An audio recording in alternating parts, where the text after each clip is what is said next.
အားလုံးပဲမင်္ဂလာပါဒီနေ့သွားပြမယ့်နေရာကတော့ခဏရှာလောက်မယ်သွားပြမယ့် A few moments later ဒါဖက်ဖြစ်ပါတယ်ဒီနေ့သွားပြမယ့်နေရာဝါဒါဖက်ဖြစ်ပါတယ်ဒီမှာပါအဲ့ဒါကျွန်တော်ကိုလည်းဆောက်ရမှာမဟုတ်ပါဘူးဆောက်ထားတဲ့သူဖတ်တိပြပါပြီပါလေ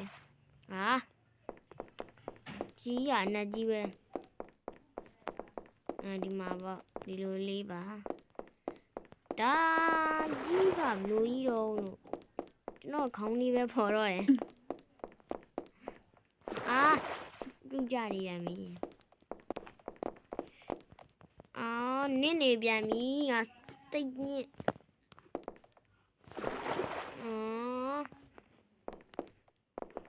အေးရဘလို့ဖြစ်ဒီမှာဒီလိုထိုင်းဘာလို့ရရတော့